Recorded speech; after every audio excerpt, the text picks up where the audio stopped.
Okay, go ahead. Yes, sir.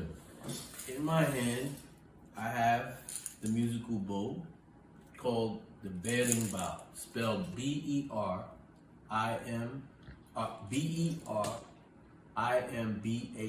Berimbau. And we have a kashishi, which is a rattle.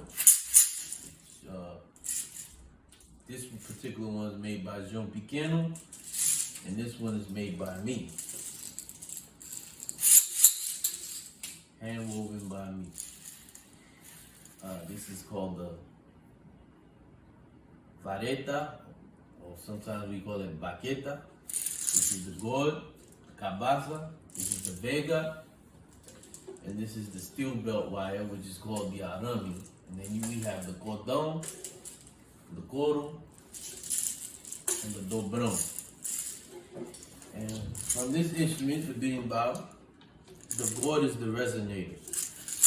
So this instrument is analogous to the Congo Angolan culture that went to the Gullah Sea Islands in South Carolina or Mississippi. Most of the bluesmen, they'll tie 2 strings to a wall or a piece of wood, and they'll make the diddley bow. So down south, there was a name for capoeira called kicking and knocking, and they play an instrument called the diddley bow. So this is the berimbau, and also in Martinique, capoeira is called la jatte. In Cuba, capoeira is called mani. We have these representations of African martial arts. With Africa is the motherland for all martial arts because of the environment our ancestors lived in. And our ancestors started as hunting and gathering societies. So this is how these instruments and this music develops. So I just want to record. There's also a legend that talks about the berimbau that I learned from Emilia Biancaji called A Lenda do Berimbau, which is the legend. So there was in this African village, these the gatherers, who were the women, they were going to do laundry, and there was this extremely beautiful young lady who went along to wash clothes with her elders, and her elders left her by a river. So it's almost sort of like the Orisha pantheon, but we have these stories, these myths that also become reality in our culture, where the young lady, she left some laundry. The elders went back to the village as the young lady was at the river, continuing to wash her clothes, and this man sees her. This young man sees her, and he was so mesmerized by her beauty, he touched her, and he supposedly she tried to escape from him, and he struck her, and she turned into the berimbau, and that's the story of the berimbau.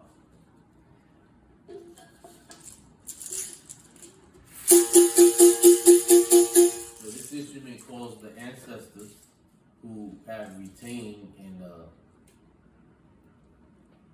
were assassinated by the Portuguese slave masters. This instrument calls the ancestors. So I just want to play some rhythms. One of the most famous rhythms that was used to disguise capoeira when capoeiristas were playing, practicing capoeira, the Portuguese cavalry didn't know, so they would play a rhythm called cavalaria. Cavalaria is in English is translate into the cavalry. So cavalaria.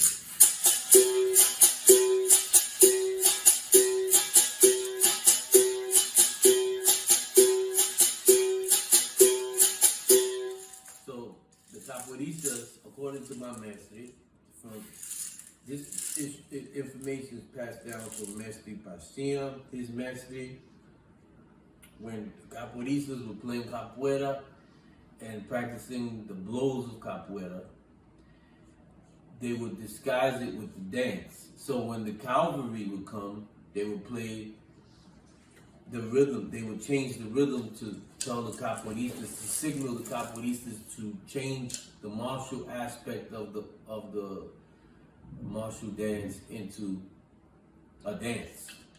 So it was the cavalry. So you would hear something like this. They would be playing.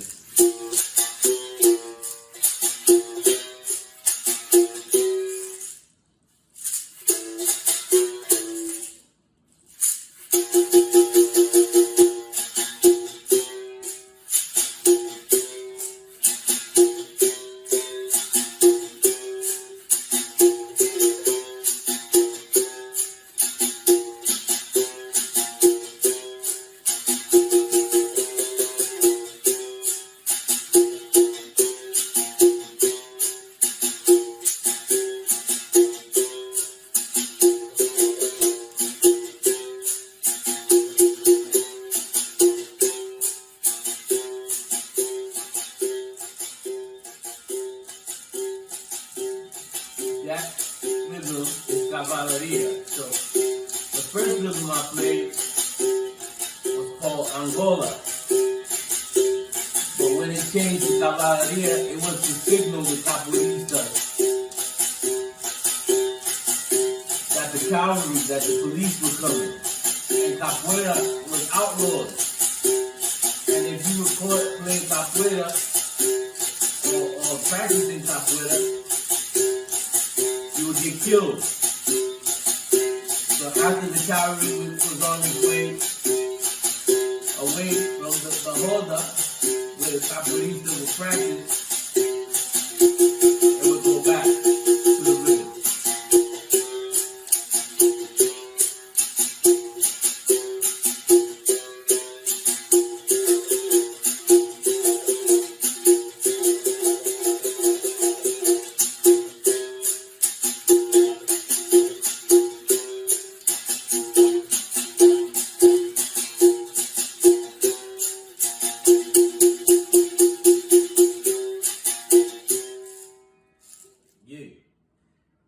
Okay, next rhythm, São Bento Grande, from Mestre João Grande.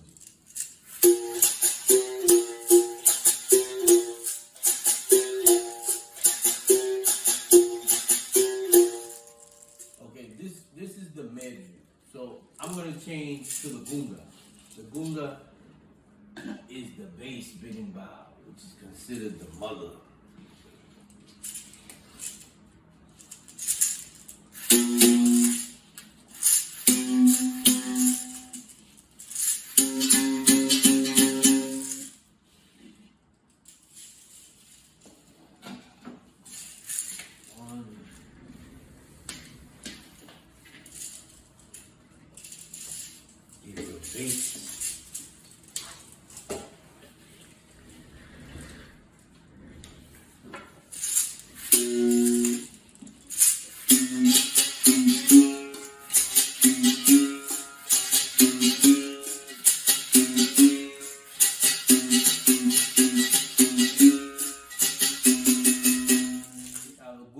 Maintains the rhythm.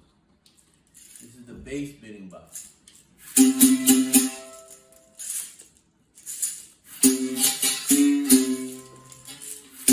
This rhythm now I'm going to play is called Jogo de Dentro, from Cobrinha Verde, Mestre Besouro's nephew.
Samba de Angola.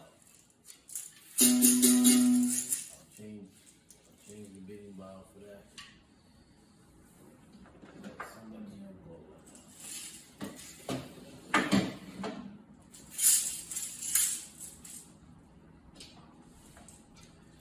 So we had the gunga. The last bidding bow I played was the gunga. We have the meju.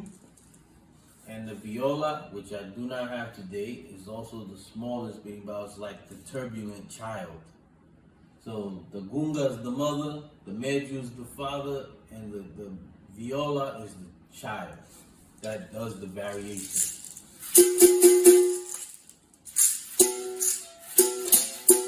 So this rhythm I'm going to play now is called Samba de Angola.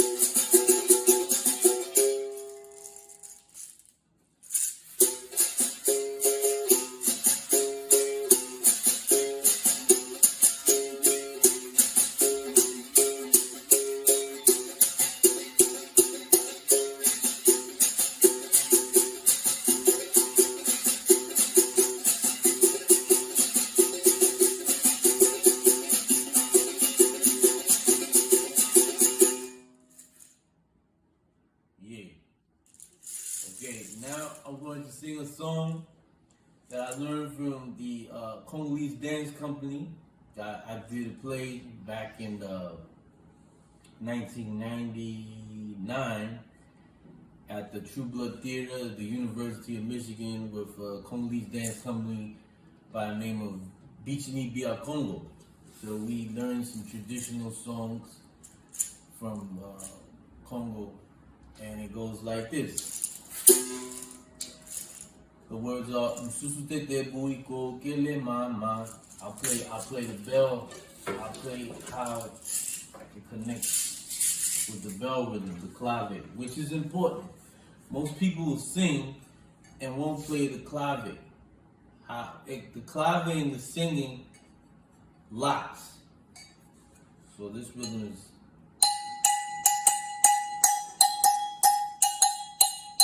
Msusutete Buiko Kele Mama. Bakentu bakulu bonga bonga bisangala. Kodu kwenda komata to kwenda. Akisabu kibaka bakente.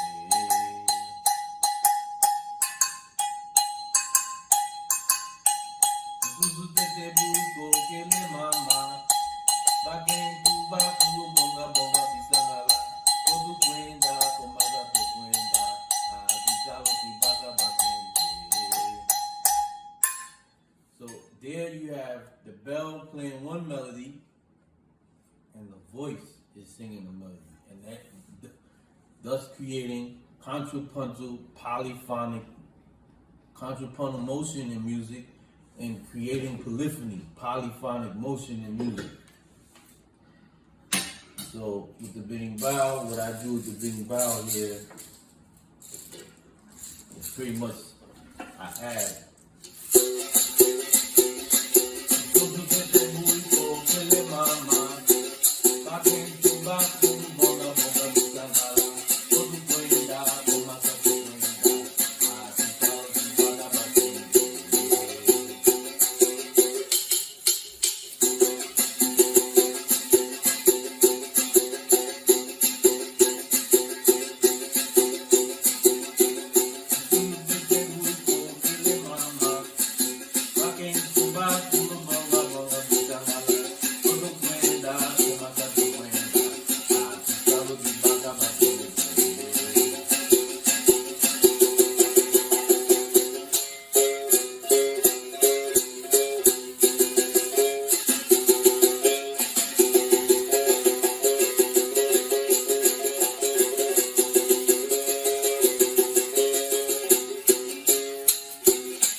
That's it.